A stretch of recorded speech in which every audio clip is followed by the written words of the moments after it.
And now the Battle of the Blues commences, ladies and gentlemen, as we get to game number 1 in this best of 5 between Team Liquid as well as Evos. Glory.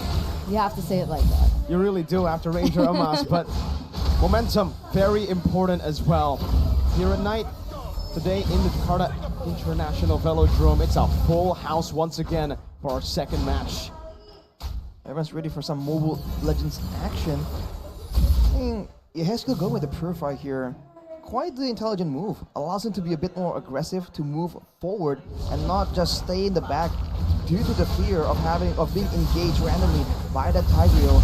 But look at Dreams, he's going tenacity with the extra vitality. He wants to be the main frontline right here and maybe allow Annabelle to save his heavy spin to use for big pickups or big team fights instead of just using it to get out when he is the main frontline being bursted down. Wait a second. Okay. You see... Okay, who got that? Annabelle. There you go. Annabelle with a little bit of an advantage here in the first few minutes of the game, ladies and gentlemen. But it looks like up until this point, there have been no trades. It's exciting to see that both of these teams, they're relying on that level 4 power spike, right? Yaoi's still level 2. We can see Dreams as well, unable to make that big play from happening. One of the main differences is, of course, with the Luo Yi, Klokun has a little bit more to say in terms of that damage, but it looks like it's TL that's pressuring Evos here in the top lane. Klokun's on the way, but no engagement just yet. They're both playing objectively here. I'm surprised that Team Liquid are the ones aggressing to try and first go for this neutral objective because they know that Evos are the ones who have the big tools. Right now it gets reset and I think Evos are going to try and make it difficult unless Team Liquid can go for a pickoff. Shield into the instantly with the barrier too. Dream's still able to escape. Aran gets a good eye for a 9. Stun him up. Not a final blow over to the turtle. It's going to be a petrified. It'll stun Gulgun, but he still gets it anyways. Meanwhile, on the back, it's a kill traded in. Both junglers taken down, but Liquid secure the turtle.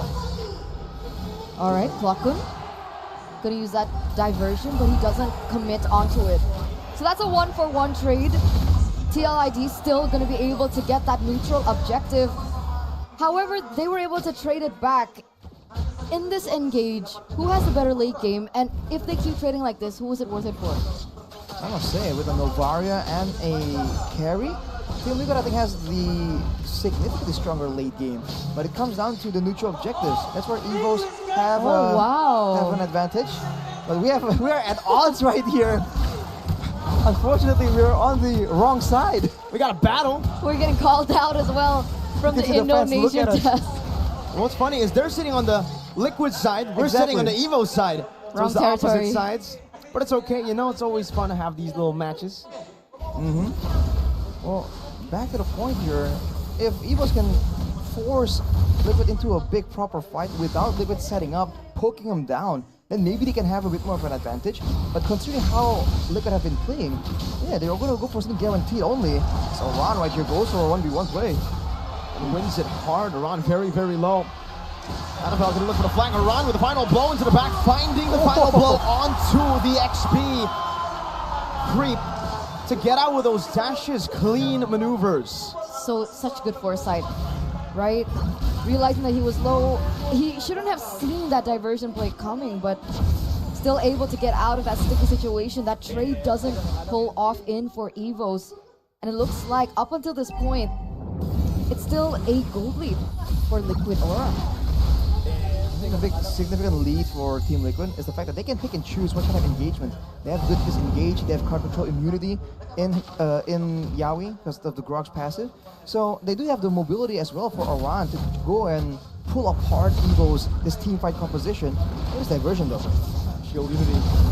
Juiced up, Black Dragon form now with a heavy spin too, and it's gonna be Glock who secures it as Annabelle pins 2 members down. Yeah, we able to flicker around, but Gugu not so much. Final blow! Aran in the midst of it all finds a good choke point. Able to dodge away from that skill one of Fluffy. The shot tanked up by Brands. Immaculate 1-for-2 trade. Klokun gonna be able to help Evos out just a bit with the fact that he was able to get that down, right? That turtle falls for them. Both of the retribution failed both of these junglers, and yet with that particular movement coming through. They're able to kind of equalize here. Clockon though. Cheeky diversion into like a pounce. Brand strikes back. See, the funny thing is, after everything we've seen from Evos Glory, a lot of people would say, oh, wait a minute, this 1v1. Beautiful eye for an eye into the final blow. The two XP laners just trading back and forth. But back to that point, right? If you talked about pillars in Evos, most people would think about Dreams. Most people would think about maybe even Fluffy at some point, right? Brands, or even Annabelle. But Clockon has always been so good at creating the foundation for the rest of the teammates' success. And we see that happening with him being put on something like the Luoyi that is a little bit more macro-centric and macro-heavy. He's able to dictate a lot of these particular team fights. And Tempo, there you go! An implosion straight on Yaoi and Kabuki. No Purify for Kabuki. Yaoi is holding on now, puts the barrier down. Doesn't go just yet. Now as Gugun puts in some damage on the clock, but doesn't have a flicker, and it's going to be enough for the Poison to take him out. Meanwhile, Brands with Lycan form, trying to get rid of Gugun, forced to use a Purify, and Dreams tanks up a shot. Very risky. Around in the back line, now jumping onto Brands, finding the final dash to pick up the killing spree. Fast tempo, Gugun. Shield Unity, locking him down into the Phantom Slash and into a double kill for Rara. That's the mobility advantage here for Team Liquid. Really traded away by Fluffy, but this is what you can expect. The movement speed advantage, the slows coming in from your hair skill as well. Team Liquid, if they want to fight, they can find a fight. If they don't want to, then they can avoid it. They have Purifiers on the core members as well, and in a drawn-out fight that's going back and forth, they have a lot more spammable skills. Even though they did not have Kabuki in that fight on the bottom side, they were able to slowly but surely wear down the HP bars of Evos and take them out. So for Evos, they gotta really dig deep, dig down on those neutral objective takes and try and get something of a combo. Because otherwise, you're gonna get poked down, you're gonna get low, and Aran is gonna swoop in to try and seal the deal for his team. And the thing is, it's not like the Evos are playing towards the tempo of Team Liquid, right? They're looking for opportunities, but it keeps failing them, right? We saw the Fluffy play with the diversion in the bottom side, but still unable to find success. So what's the idea now? What do Evos need to look for specifically? Probably a bit of a combo, and if they can really try and shut down Gugun here, it's going to be so valuable to their game plan, right? The neutral objective-centric style. The thing is, Gugun is also so tanky. People kind of forgot how tanky the Baksha is. That's part of the reason why the Baksha was so meta back then. So if they're trying to go for the frontliners, they're too tanky. Already with the blade armor as well. If they try and go for the jungler, the roamer and the EXP lane, they're also very slippery. So they can't really get a decisive engage. Get the in-game equipment right here. With the Sky Guardian helmet completed for Gugun, he can stay on the map indefinitely again and again. And even if there's some damage traded back by Evos, he can just stay, wait a bit, and make sure that he's always in the picture for a neutral objective contest. But what's good for Evos now is technically Brands is not too far behind, right? He's trying to level the lead that Kabuki has brought in. 2 items on both of them. Both of them are actually not at their power spikes just yet, so there is still opportunity in for Evos. And like you mentioned, Arashi, that combo that needs to happen. If you look at the item builds, at least for Brands, he's actually going with a lot more attack speed than I would expect. So he's going for, big play for Evos though. Wow, flickering potion only onto Gugun though now. Around the back line, 3-man petrify right into the Astral Spear as Gugun is able to escape right now. An eye for an eye gets used up by Aran, baiting Brands in with the Lycan pounce. Yaoi, so holding on the wild charge, finds it onto Brands. Shot down and Yehezkiel picks up the kill. Fluffy goes to the back with the petrify and the Furious Die, but it doesn't connect as a diversion from Evos. Glory will only be used defensively to get them back to base. Did you see the layering of skills? Arashi, break that down because that was beautiful to watch. Ooh, and again, wow! He gets taken out by, was that the lethal ignition? Oh, Yaoi, taken out the tail end. But man, the layering again of the spells, using it so efficiently for Team Liquid, they don't overreact. Even though we talked about this, Gugun getting dove on, getting focused down, he has the tank, the physical defense, and he knows that Clockon wants to save some spells, so he won't be completely nuked down by magic damage. So Team Liquid immediately counter-engage, and Oran was able to get a massive play right there, out-damaging Clocken in that team fight. That was insane. It was so clean. The synergy was there. Again, like you mentioned, the layering of skills. And now they have the space, they have the tempo. The Lord is still marching in the bottom side. Meanwhile, this mid lane is crashing. Meanwhile, the top lane is crashing. Even the lane pushes are as well layered by Team Liquid here. And it's propelling them to a 6k gold lead. And earlier on, that gold gap, that 2k gold gap maybe still can be turned around, but the fact that Brands is on a hero like the Roger that needs to go for that snowball, it's a little bit more difficult for Evos to come back. Exactly. All they have right now is combos, but looking at how Team Liquid is playing, how do you even find a combo right here? I haven't seen the Purifies used by Team Liquid. It hasn't been forced out of them for so far. The positioning of Ezekiel and Kabuki have also been so good. And every single one of them are just so good at just taking away your attention so that Evos can't really go for a proper fight because they're just constantly worried. When they're going for Ezekiel, they're concerned about Oran. When they're going for Oran, they're concerned about Kabuki. And that just makes it so difficult. And if they just wait around like this, we're already seeing Ezekiel's damage ramp up only after the addition of the Lightning Truncheon. Look at that full damage build. Already to a BOD, he's on the way. Oh, man. A 2,000 gold lead too between the junglers. So you can imagine how much tankier Baxia Gugun is over Annabelle. And look at the items as well. Fluffy went for the Antique Cuirass. So he'll be able to 1v1 against Gugun and Aran better. But this means that in a proper team fight, Kabuki is gonna absolutely shred him down. He might even get taken out before he lands on Black Dragon form. I thought that diversion was gonna be used, but they didn't take it. And it's also a late game build, it seems, from Brand. So he's going for the Corrosion Scythe, 3 attack speed items. An interesting choice for this game. He wasn't itemizing for the mobility, the burst damage. He's trying to match Kabuki in damage output and maybe rely on a bit of that built-in tankiness instead to really gain some value from this Roger pick. But as it is right now, they're just getting poked down again and again. And the fact that Brands went for this build means he's gonna be that much more unsustainable. And in the full-on odd fight, Kabuki even respected Evos and he went with the Firmness Tenacity combo. So he is still surprisingly tankier than you would expect. And by the way, Gugun is level 14 compared to Annabelle at level 12. So even if they want to go for the contest, they need to figure out a way of either eliminating Gugun from this entire Lord fight or displacing him somehow. But even that will not be easy with the cover coming from Yaoi over and over and over again. Not to mention Ezekiel, who has been that person to open up the vision, open up the map. And you can see Evos, they might not want to commit onto this. However, they do have Clocken with the diversion. Can definitely bring back Brands into this team fight. Let's see. Oran, eye for an eye, actually cancels out the ability. Implosion Flicker only onto Oran. That's a Petrifying Fury's dive used up as well. A big shutdown claimed by Evos Glory as they look for more, but Yaoi will disengage for now. No Wild Charge, no Astral Echo. Ezekiel poking him down still. But Evos Glory have used quite a bit of resources themselves.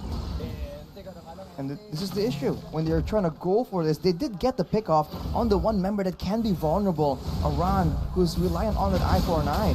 But even then, they won that and they are forced to go back. Team Liquid are the ones still initiating, trying to force them into fights right here as the diversion comes through. The reset not happening, the barrier is misplaced just a bit, and Evos Glory pull the trigger while charge into the back line now, but Gugun not able to find it. Blockhood secures it for Evos Glory, but looking to re-engage coming in from the side of Liquid Aura. The cavalry charges into enemy lines, but Evos Glory disperse quick enough. They find no one. They charge and they find no one. And Clocken time and time again, the Lord Master. What the heck? 2 objectives taken in by this person, this man, this Luo Yi, this Jimat, the lucky charm of Evos Glory. He's been able to secure 2 neutral objectives right here. I mean, you know, you can be superstitious, but Clocken is winning it out for his team, especially right there. He's showing again that when it comes down to a full-on fight, when Team Liquid can't really stall and stop Evos from going immediately to try and secure that lord, they're going to be forced to just dive in and make a lot more risky plays. So if Evos are the ones in control, it's a whole different story. And so diversion comes in. Furious dive of the Petrify connecting to. Final blow of the Petrify now onto Fluffy as he has the immortality now. As in the midst of it all, the damage comes through and Kabuki is able to melt Dreams down. Looking for more. Brand's caught by the barrier. Guggen running Clockhoon down as he flickers out to safety. A messy team fight. Brands was caught off position. That was a integral part of their gameplay for Evos, right? This diversion, they go for the sandwich maneuver, but Team Liquid completely turn it around. Dreams and Brands, the two main anchors of Evos, are out of the way, and it looks like Yaskiel wants to look for more. 3-man Astral Echo. Yawi zoning. Oh, the fadeaway damage almost taking Fluffy out. Kabuki doing work on that base turret in the mid lane. Diversion. Oh, just to scout around. And Annabelle buys the Winter Truncheon. Why didn't that team fight work out? Why didn't that sandwich play work out for Evos? I think it's because they didn't really put a lot of emphasis to shutting down Kabuki. They were going in for the segment of Team Liquid that was cut off from their base and the turret, but further down, further closer to the base of Team Liquid, Kabuki was absolutely free hitting. Despite all the spells available, all these big ultimates that Evos have at their disposal, Kabuki did not even use the Purify. That was how free he was. He was free hitting completely, and on the other hand, the second person who fell from Evos was Brands. So without that damage output, they can't do much as Annabelle just jumped on. Taking slow. Yowie! Wild charge to the back as the actual Echo was there, but the Furious dive in. The Petrify will be used. Stop Kabuki with the Purify, still able to escape now. An implosion onto Yowie and Guggen only the frontliners. Kabuki still free hitting. And now another layer of damage comes through. It's a conceal from Liquid. These charges. 2-0 trade, and look at that damage output from Kabuki. 12,000. Wow. He was so free in the back line. We could even see Fluffy going for an attempt to shut him down, but with all those items ramping up for Kabuki already, as well as the Wind of Nature, there's just so much maneuverability that Kabuki can utilize to dodge out the damage, and that's a free lord for Team Liquid. I don't even think Kabuki was trying to dodge out of damage. He just held his ground and went to try and duel Fluffy with a Wind of Nature. With the fact that Fluffy has no Blade Armor, he's forced to go with the Immortal and with a Clawed Armor because he was getting chunked down by a Heskill a bit too much. So he just immediately gets shredded down. And just like that, after taking out the Black Dragon, Kabuki just kept moving forward without any real threat right now. The fact that Evos are having a bit of a front to back is really coming to bite them in the back. Because Roger is trying to compete in damage output against a carry, and at 18 minutes, it's just a whole different story. The Twilight Armor by Fluffy. Really respecting that poke damage, man. He's been chunked so many times before the team fight even begins, especially in the siege. I think that'll play a big part of how he can try to look for a defense with Evos. Even for Annabelle, he has a Winter Truncheon if I'm not seeing this wrong. Yeah, he does. So he's just trying to go for extra survivability. Look at his play. Looking very low. Dreams conceal, but the Lord comes into the mid lane. Liquid will not be able to find more. Here with the Lord push. Diversion though. Evos Glory want to look for more. Guggen gonna be caught off position, but it's only just by Brands and Dreams. Yowie, wild charge, good dodge by Brands. Oh, what on? 3-man Petrify. No real combo to follow it up just yet. And they look for the slow damage to Dreams. In the front first, as the 4-man Astral Echo was connected by Eskill, shooting down Brands and just playing with that poke. Oh, wow. I mean, that re-engage coming in from Evos, that segmentation was nearly great, but Team Liquid were able to recollect themselves after getting caught off guard so quickly that you would expect it should have gone in favor of Evos, but it didn't. It's like they expected it and they already preemptively moved with that as a possibility. Now Guggen himself picking up a Winter Truncheon right here. The extra bit of survivability can bait out the all-ins from the opposing teams. It seems to be the case right here. But yes, the barricades, by the way, from Yowie are very lethal as... Oh. It was a scouting uses of the skill, I guess. But look at how Team Liquid is positioning. They have full control over the map, and even as they're sitting in the base, Yehezkiel is just poking at them, and more importantly, revealing them, knowing that there isn't a play right here where two members from Evos are actually hiding in the back, in the jungle somewhere. It looks like they froze the purple buff as well, right? Oh, Yehezkiel Purify walks out with the Astral Recall, gets a 5-man Astral Echo as well. Around with Ivor now in the midst of it all, forcing an implosion play. And Yawi, now with the power of nature, is a winner truncheon bot by Iran. He will die, but look at the shots coming down from downtown from Yehezkiel. Kabuki free hitting, and it's Kabuki who continues his onslaught of damage. With a killing spree, Brands is next to the chopping block. It's a triple kill for Brands, but Kabuki is still full HP. 3 for 3. Yehezkiel and Kabuki versus Annabelle and Fluffy. Kabuki getting rid of those HP bars. Another Astral Sphere connecting, and now it's going to be another Astral Echo as well. The base wide open, but the mini waves will spawn back up for Evo's Glory for them to be able to defend. Might go for the bottom turret here, but Evos seem to be able to clear it out. Kabuki just undeterred. He knows he can very easily 1v2 this unless Evos bring in some reinforcements. The fact that there was an even trade is great for Evos, but at the same time now, you can see that even just Kabuki and Yehezkiel, the main, most important members for the backline of Liquid, Evos just, they need more than 3 members to deal with them. That's the plan, right? Annabelle, does he go for... But if he does, at this point, he gets shredded in by Kabuki.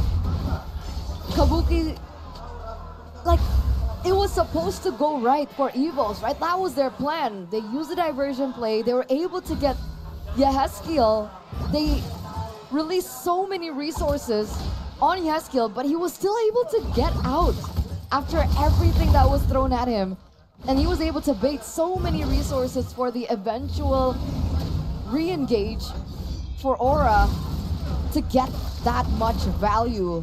And now we circle back onto the neutral objective. We circle back onto the Lord here in the 22nd minute of the game. It's been 22 minutes, by the way. So the pattern continues, Eterna, from the previous match. What was game 5? 21? What is 23. 23 minutes. We're going to be hitting that in 4 seconds. It still seems like it's anyone's game at this point. Yawi! The cavalry charge with Yawi leading the pact. Kabuki capitalizes. Gugun, shield unity forward. No Fluffy to play with. Dreams though. Waiting in the midst. The tiger waits for its prey to look vulnerable. Oh, Gugun and Yawi though will read it out. Conceal. Now by Dreams defensively cancelled out. Meanwhile, Yehezkiel doing a good job at zoning Annabelle, shooting Dreams down as well. And Aran gets his Rose Gold Meteor popped up. But Team Liquid Aura secure an evolved Lord. All this time, Aran on the Benedetta. He has this much of an impact. He's been hiding it this entire time. We've only been seeing the Paquito plays. And he pulls out the Benedetta finally in the playoffs. And this is the dominance. Wah, tapi sekarang kuncinya harus ada di Yawi sih. Yawi harus ngelamain Lordnya dengan menggunakan barir. Karena kalau nggak, pushnya cuma satu lane. Dan itu akan percuma dengan Lord Evo. Lord Evo-nya akan sia-sia. Dan how this game is going, that is very possible. But look at this, the Lord is just moving a bit too fast. Members of Team Liquid aren't really there just yet, but now they're trying to converge. And here comes the Astral Echo. No one needed to fight. Fluffy can't shield unity. Still able to survive while charging the backline, stunning 3 members. Aran not looking for anything just yet. It's a good purify onto the implosion of Dreams. But Gugun is going to be pinned down all the way in the back as Brands goes in for the free hit onto Yawi, but he still has the Immortality. Gugun, Immortality popped as well. Base turret up top taken down. The Petrify and the Furious Dive onto Gugun. The chain combos and the 2 tanks will be able to deal with Gugun. But now another wave comes crashing down in the bottom lane. Evos send Claw and Fluffy to defend, and they will be able to. Liquid Aura not able to end things in the 24th minute. Diversion play. He shouldn't be able to find anyone there though. But yeah, that Lord push wasn't as organized as it should have been, right? They weren't able to fully utilize the Lord in that mid lane because the crashing, the timing was kind of off. And despite Gugun being able to buy so much time, they weren't able to get the maximum out of it. Arashi, what happened? I think just got there not in time, and they can't really go for a lot of chunks, a lot of poke damage. That's the thing that they've been using here to really get a foothold in this neutral objective take. It's not the big ultimates, the big card control tools. It's the fact that they can go in for short trades, win it out, or go even. And then let's say, for instance, Aran can just heal up by going to the side lane. And look at this diversion though. Aran catches it. It's going to be too late. An implosion. Aran. Immortality. Now into the winner. Truncheon. He pops it in time. Will he be able to escape though? Eye for an eye, Aran. No. Annabelle takes him down. 70 seconds on that death timer, by the way. So despite them putting all their resources out, if they're able to get more picks like that and fully capitalize over it, especially with timings on the neutral objectives, then that's probably how Evos will be able to turn this entire thing around, right? 50 seconds for Aran to pop up, 20 seconds left. So Evos have a 30-second opening, knowing that Aran will not be there to harass in the side lanes and go in at the last minute to re-engage in these team fights. Well, a big difference right now, especially in the damage output. Brands has a Wind Talker and Kabuki has a Wind of Nature. When it comes down to damage output, we've seen that Brands can really keep up when it comes to just pure DPS. Oh, and this diversion, man, it's just... Whoa, hang on. Oh, well charged by Yaoi, but he hits the other side of the wall. So able to find some damage, and Goku pops into another Truncheon. Now Kabuki gonna be caught, he pops into Purify, and he's able to escape for somehow Claw! Finds the shutdown! And it's a double kill that he secures. A big blunder by Liquid Aura, and look at the death timers. Aran alive, yeah, Hezkiel trying to look for a trade now as he pops in Astral Meteor. One shot can do it, but Annabelle blocks him from that. Evolved Lord, now for Evos glory. The crowd goes wild, ladies and gentlemen. The Evos fans are celebrating what was supposed to be a controlled game for Aura from Team Liquid has been turned around just behind on that diversion play. In the latest of the game, this damage is ramping up. And remember, Kabuki is on a carry. A carry is notoriously short-ranged. And the problem is, she is susceptible to that magic damage from Kwakun. What a play from the mid laner.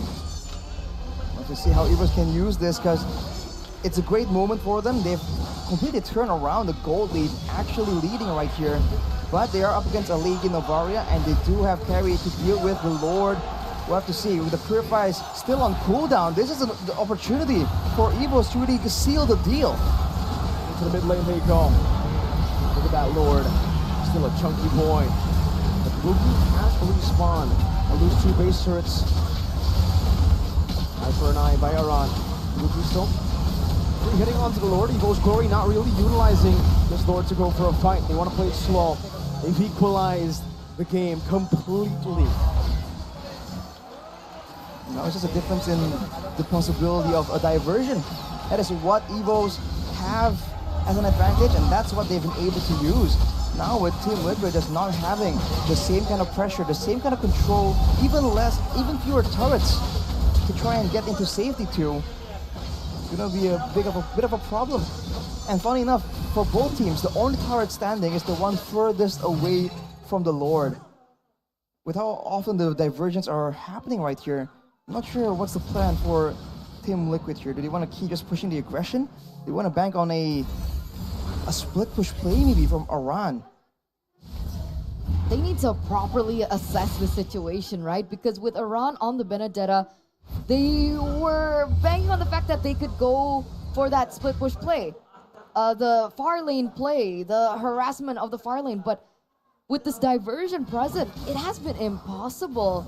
Maybe earlier on in the game, they can lose Aran, sacrificing Aran for the better of the game. But at this point, with the death timers ramping up, it's not a sacrifice that they should be willing to take. Ladies and gentlemen, we're entering the 30th minute of the game.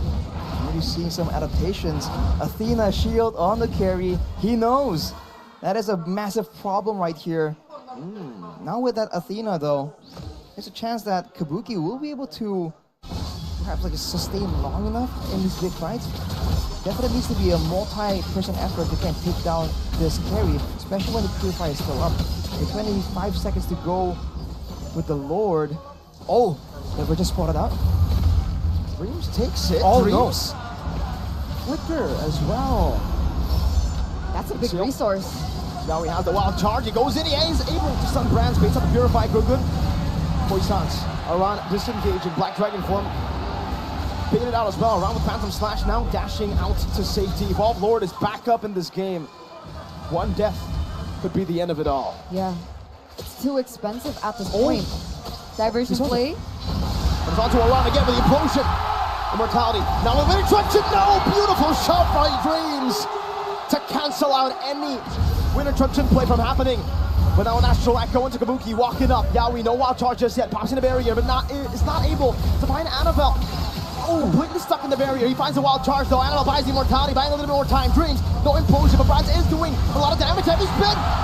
Yaoi, no immortality. The pin down comes through from Annabelle.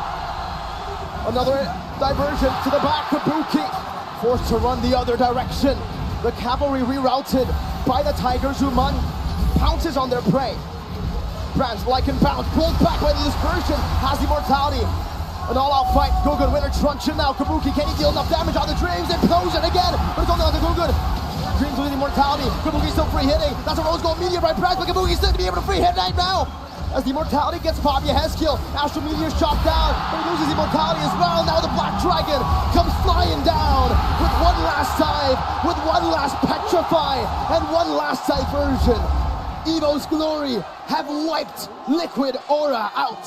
The cavalry have dropped on their horses in minute number 31 of game number 1. And that was a 5v4 situation, recognizing that Fluffy was still in the base because he had to clear. That was the reason for the re-engage, but it didn't pay off. Evos had the better team fight, and it looks like they're looking for the end of game number 1. One man stands against the rest, an implosion from Dreams again. One nail in the coffin is all they need. Evos Glory strikes first. 32 minutes. That was a 32-minute game, the longest so far here at the playoffs, ladies and gentlemen.